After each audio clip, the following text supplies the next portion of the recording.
Welcome to the meeting room at Global TV Talk Show, a broadcast service of globalbusinessnews.net. This episode from the meeting room of Global TV Talk Show is brought to you by The Bridge School, the accredited international online private school of choice, at bridgek12.org. Porch Light Rental and Destination Services. Reduce your renter lump sum or managed relocation costs. Visit them at porchlightrental.com. Cube Monk, featuring the world's first smart cube. Track your goods with our advanced GPS system. Welcome to the future of moving and relocation at cubemonk.com. Primestone Partners, featuring corporate, government, and developer housing solutions, as well as senior-level advisory services. Find them at primestonepartners.com. And by heirs.com. With our full range of services, we can help design and manage your international relocation. Find us at heirs.com. Insured Nomads provides protection and peace of mind with health insurance, travel insurance, group, or tailored insurance for the globally mobile. Visit us at insurednomads.com. And by International Auto Source. We are the vehicle experts for expats, featuring all major brands of automobiles with flexible solutions and financing. On the web at intlauto.com. This is Ed Cohen in San Diego, and this is Global TV Talk Show. Our very special guest today is from Pretoria in South Africa. This is Sundae Bean. Hello. Hi, thank you for having me today. Welcome to Global TV again. So you were just on a call, I understand, and it's a little after 4 p.m. in South Africa. So how was your day today? It was a rich day. I did what I love doing. I spent time coaching with clients. I met with my Expat Coach Coalition. I meditated and relaxed a little bit today as well. And I got my mom points by going grocery shopping over the lunch hour. Wow, you're busy. Yes. So on average, how many steps a day do you get? Do you wear a Fitbit? I used to pay attention to that. I used to go running every day, but recently I switched it up because I realized I would benefit more from cross training. So I added yoga and high intensity workouts and boxing. So I don't count my steps anymore because I actually do family boxing on the weekend, and it's super intense. But so I don't count my steps anymore because I only run maybe 3 days a week. And I just don't feel like I benefit from measuring if I'm already taking care of myself. What is family boxing? So this is my husband and my 2 boys and I have boxing instructors come to our house on Saturday morning, and we all have a really high intense workout and box. So the instructor comes and he wears something and you punch into it? Yeah, and you just punch as hard as you can. It was so liberating. I've never had permission to just hit something as hard as I possibly can. But he works us really hard in terms of like core training, cardio, anywhere, the technique, so you don't injure yourself. But my boys, I think it all started because my boys started watching Rocky. And our house basically looked like an episode of Rocky. And we thought, let's do this for real. And it's a fun family activity. So are you better with the left or right? It's pretty balanced, actually. Wow. Okay. Yeah. So the cardio thing with boxing, I'm just, this is not rehearsed, obviously, but there's a lot of breathing technique connected with that, right? You got to keep breathing when you're doing all those moves. Yeah, no, and I'm just at the very beginning, so I'm not good at it. But I noticed, I want to hold in my breath, which is probably not good for real boxing. But I basically just hold my breath and punch as hard as I can, based on the choreography that he gives me. But I think the cardio is really about the breathing, because you need to have excellent cardio shape to keep that level of intensity. Yeah. So thanks to the running, I at least had a little bit of a head start there. So I don't want to get too personal, but is your husband a more sedentary guy, or is he like you? No, he's fit. He's fit. he really brought it last Saturday, man. It was really good, really impressive. No, our family's really active. And I think especially now because the last year everybody's been so isolated with COVID. We live in a really nice area where there's nature, so it's just part of our lives, and it's a great way to reduce stress. Yeah. So where is Pretoria relative to Cape Town and Johannesburg? Yeah, so it's about a 45-minute drive from Johannesburg, and it's about a 2-hour flight from Cape Town. I see. Okay, good. Okay. And so it's summertime there now, right? It's going to become fall because we're Southern Hemisphere. I actually wore a sweater for the first time in the morning yesterday, which I haven't done in months and months and months. So March will be nice, but June is cold. June and July, August, it's cold in the morning. It's probably comparable to, let's say, Arizona, where it's really cold in the mornings, but then it gets hot at by noon, but then it cools down in the evening. So it's probably a similar climate. So this is International Women's Month. What does that mean to you? Well, I have a really personal relationship to International Women's Day because it was celebrated so beautifully in Burkina Faso when we were living in Ouagadougou. Where's that? And wait a minute. Where's that? West Africa. West. So what is West? West Africa. Is that like Nigeria? So it's by Nigeria, so Burkina Faso is south of Mali. And we lived there when did we move? 2013 to 2016. And they call it 8 Mars, like the 8th of March is International Women's Day. And there, what's beautiful is they take a fabric, they call it a painlessly, and I'm sure my pronunciation isn't very good. Better than mine. A fabric, and you buy the whole fabric, and then you make shirts or skirts out of it, and the entire family wears this International Women's Day fabric, and it's really sweet. So we looked at that custom that was happening in Burkina, and were able to participate in that. So do you have a sample of that? Are you near your closet right now?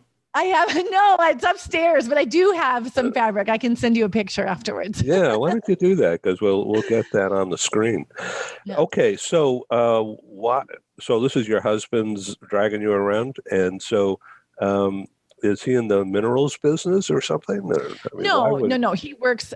He's connected to the foreign services. So. Got it. Interesting.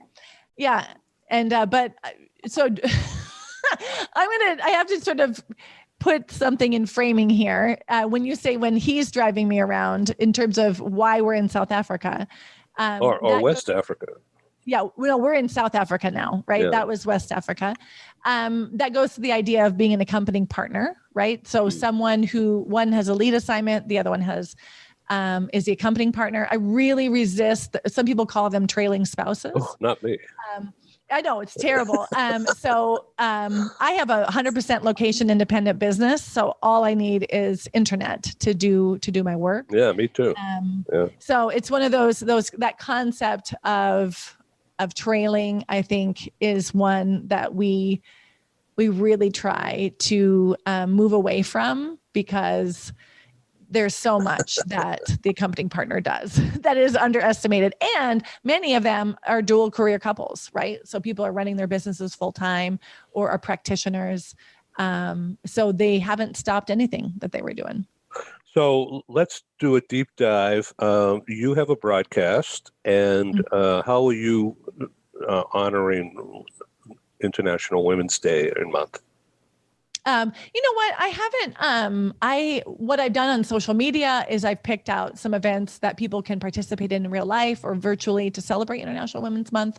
I haven't, honestly, like my whole work is around honoring women and empowering women. So I don't approach it any other different than I do any other day, because of course I work with men as well. I work with corporations and diverse teams, but a lot of my individual work is with women. And that's all about helping women reclaim their power, rediscover purpose and direction, right? And create the thing that they're really hungry to do, whether it's write a book or a podcast or make a shift in their career, change industries. So that's kind of my my everyday. So, But that being said, I Yeah. do think International Women's Day is so important to raise issues about, the unequal treatment of women around the world, unequal pay, femicide in Mexico. Like there's so many things that need to be shed light on around International Women's Day. So that absolutely.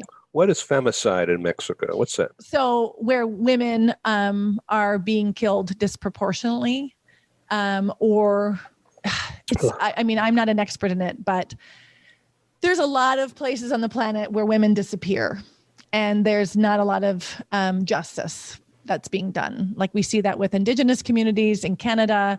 We see that, in Mexico and many, many places. So these are really huge issues that are global issues that I think is important to be raised. Whew. I had no idea about that. It's terrible. Yeah. So on March 8th, I'm interviewing a Mexico City-based author. And her book that we're going to be talking about is When Strong Women Speak, Others Listen, or something like that. Wait a minute, I have a copy of it right here. I just forgot. Okay, hold on. All right, so this is a picture of the cover. It's a little hard to see. All right.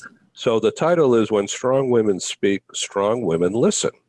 And the author is Adriana Fuentes Diaz, Mexico City. So we're going to talk about her new book. That's cool. Yeah, I'll send you a link if you want to tune in. Yeah, thank you. It starts at, it might be too late for you. Starts at 8 a.m. California time. Anyway, so you've been doing this a long time, haven't you? Yeah. So, I mean, what I started doing, so I got trained in 2004 to 2006. And then around 2008, I really professionalized how I was supporting people who are working cross-culturally or on secondment. I was working in a corporate context for a for-profit center. So that meant I had to acquire my own clients internally and externally. And then in 2013, I shifted from the corporate context to my own company because we decided to go to West Africa. And it was a good time for me to become independent. So it'll be my 8th year in June. And I love what I do. I serve people who are living international lives and binational marriages, working international corporations, or are rotational expats. So what about kids? What kind of school do they? What's typical for me and a lot of rotational expats is an international school. So their curriculum doesn't change wherever you go. So at the time we were looking at it because so my kids are cross-cultural. Their father's Swiss German, and I was born and raised in the United States. So we were raising kids who were raised with Swiss German and American English in the home. And they're really lucky. Yeah, it's wonderful. Poor kids have been exposed to so many languages because when my youngest was 1, we moved to West Africa, which is Francophone. And then he had French, Burkinabe, and English regularly, and some Swiss German because, when his father was around and not working. So they've been exposed to a lot of languages, since a very young age. And now in school, they are learning Spanish. So that's another language they're being exposed to. And we also help them learn German, so High German, written German, because Swiss German isn't a dialect, it's not a language. So they really have their hands full with languages. Well, let me ask you, is it online or is it a hybrid or so the school is now face-to-face right now, but when things have been crazy, they were all online or they went hybrid. So it's been back and forth for a whole year. Well, fascinating. And they've adapted apparently. Yeah. They're old hats. Like we've had so many unexpected transitions, first just leaving Switzerland and moving to West Africa. And then there were a few things that were kind of exciting, like a political uprising, or there was an attempted coup d'etat, or there was a terrorist attack. And so there were times where we would leave Burkina Faso for a few weeks until things settled down, and then we would come back. And so our kids have done transition in those ways before. They've had to be online, before. As an intercultural transition specialist, I've done my best to prepare them for those transitions and sit with them in the transition. They've this is not their first rodeo. Let's talk security. Don't you feel as if you've been a target? No, I mean, I think so. South Africa is. No, I mean in West Africa in particular. Oh, in West Africa. No, West Africa was so safe. So when Al-Qaeda Maghreb came right in 2016, it's intensified since then. So that is when we left. While I was there, I felt very safe. Like any regular security procedures, like look behind you, when you're driving into your entryway, or don't walk alone at night, like any that I would do in any city as a woman, are the security things that I adhered to in Burkina Faso. The people are amazing. It's called the land of the upright people. So the people were wonderful. When there was a terrorist attack in Mali, it happened at a well-known hotel, we started to get a little bit nervous, like, the terrorism was coming closer and closer. And so then, you feel more vigilant. And there was an unfortunate case in a cafe in a hotel that I had seen clients before, and where our family had breakfast before. But we had kind of had that on our radar for a year. So we had stopped going to some of those more high risk places. But I never, besides that, I didn't feel like a target. I always feel like you need to have vigilance, and you need to have, this is what I also try to teach my clients and my kids, like you need to have context dependent, context relevant vigilance, right? So in South Africa, as a practice, they don't recommend that you're on your phone and have your window down, right? But in Switzerland, that's okay. In a parking lot here, we lock our doors and we double check that they're locked, because some people have blockers and you want to double check your door, but in Switzerland, you don't need to. So those are the kind of things that we do to minimize risk. What's a blocker? Oh, like when you lock your door automatically, someone can block that signal and still get into your car. So you have to, so you have to double check that your door is actually locked. So you have had security training. I have not been through like a certified security training. I have. You've been made aware of. Yeah, absolutely. Yeah, and we get tons of really good security advice. We also have a wonderful network of people from around the world who are connected to security in different organizations. So you ask questions, and you ask locals, and you ask expats, and then you just find out what's reasonable. So do you have any contact with, or have you had any contact with the World Bank and the Family Network? Yes. So I've had Yvonne on my podcast. We talked about dual career couples. She's great. Yeah, she's wonderful. So she's come on Expat Happy Hour. I've also, World Bank has been, I'm a member of Families in Global Transition. I got it. You know them. Yeah. So, we've had the World Bank be participants in workshops I've delivered. And I've had clients from the World Bank. Very good.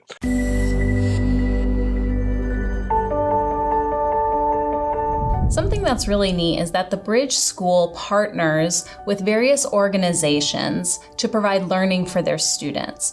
For example, we partner with a major ballet company, and we are able to enroll several of their students into our school. So now not only is the student able to participate in a school and have a seamless transition while they're very active in their ballet career, but now they have other dancers that are with them that are doing some of the same courses. So it's almost becoming a camaraderie where they're taking similar courses, they're working together on their ballet, and really being able to form this great partnership with these organizations to provide a needed service.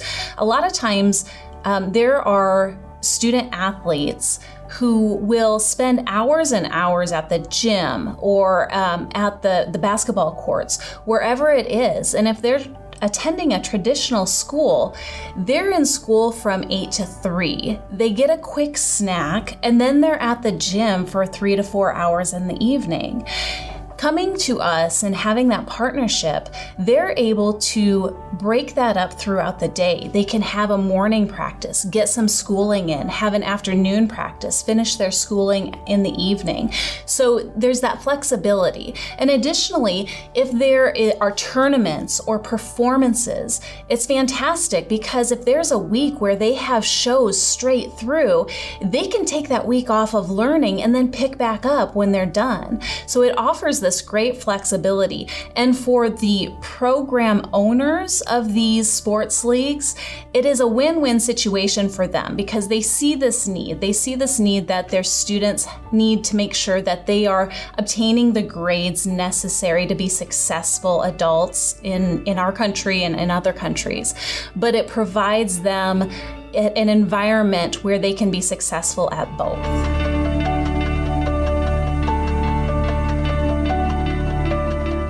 Okay, so let's talk about women today, all right? And particularly those that are younger, say 25, 35. I'm sure you have some of those people as your contacts and clients at this hour, right?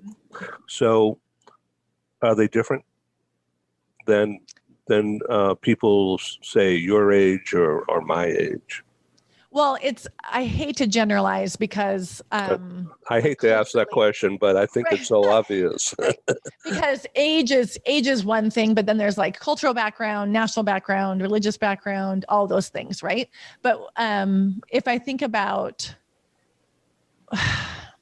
the media that I consumed when I was young, and how that compares to the media that women 20 years my junior consumed, they thankfully escape a lot of crap.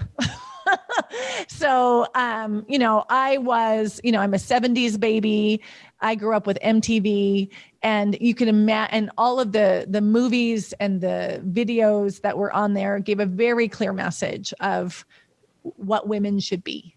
And I feel like now that generation has been able to consume media that is much more empowering, right? And we look at the inauguration recently to watch Kamala Harris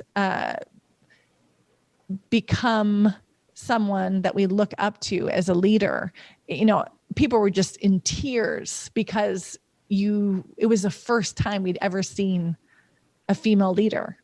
And so that, in the vice presidency of the United States. So those sort of things, that sets a signal, it sends an impact. I also feel like there's a lot of opportunity because, the millennial generation seems to be more social conscious, more environmentally aware. And so I really am hopeful for that generation, right? It doesn't mean that they're not going to experience similar struggles, but I think that they have a more empowered mindset probably that women my age had to unlearn a lot and then step into that empowered place, if that makes sense. Yeah. So let's change a little bit and talk about what your target, we'll just call it your target, then you can define it. What do they want? And what do they want out of life? How do they want to be treated? How, as you can see, it's unrehearsed, but I wanted to keep it this way to be more spontaneous and authentic. I've heard of something called the imposter syndrome. Yeah. What does that mean to you?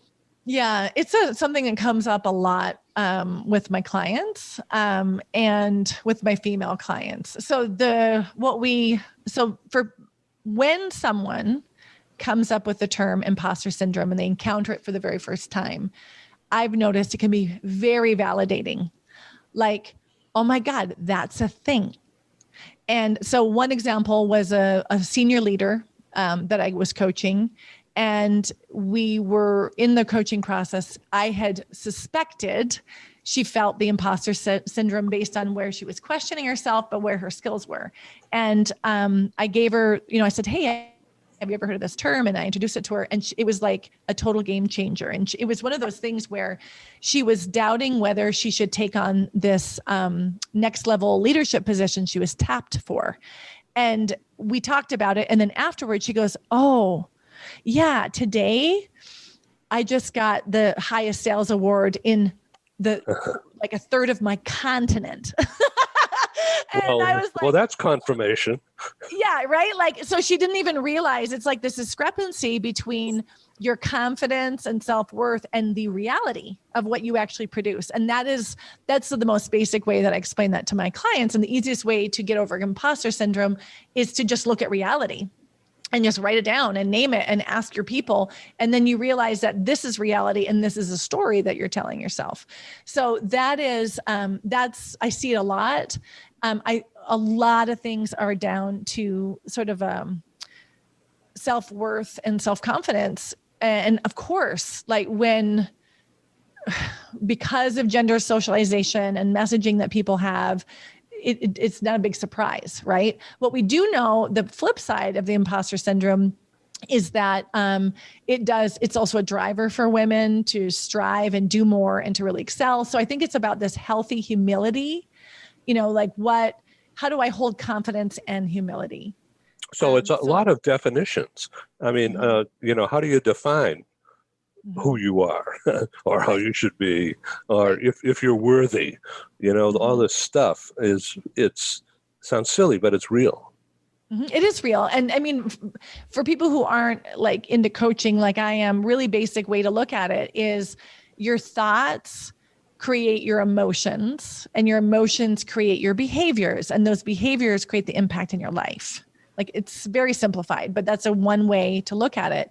So if you tell yourself the story, like, I'm not good enough to take this leadership position, you're going to feel defeated. You're going to feel not worthy of applying, right? And then you might not apply, or you might not give it your all, and that's going to have an impact on your career. That's obviously oversimplifying, but it's a way to sort of frame it, that we have to be really careful what stories are we choosing to tell ourselves, right? And do they match evidence? Like, just So when you have a podcast, just anyway, I know you do a lot. Do you give your guests media training in prep, or do you just wing it? I just wing it. Yeah. I really know who I want to have on the podcast because there's a topic that really seems important to me. And I tell them, let's just hop on and let's just have a regular conversation. I have what you could call like a strong leadership approach in my podcast. So I will lead the conversation so they don't have to do all of the work. I'll do that work for them, and they just have to bring their brilliance, and that's more than enough. So I can't think of one experience where I had a guest on who actually should have had media training before. They usually are so good to just have a regular conversation with. But you do give tips when necessary that the light is bad or the sound stinks. I mean, I try to say like have a decent microphone, or one of my pet peeves is if they have those headphones that go and they like rub on something. I know, then you scratch. Yeah. Or they make the jewelry, noise.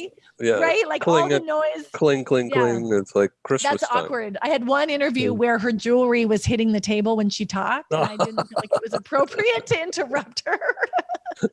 So meanwhile, your audience has a headache. Yeah, right. But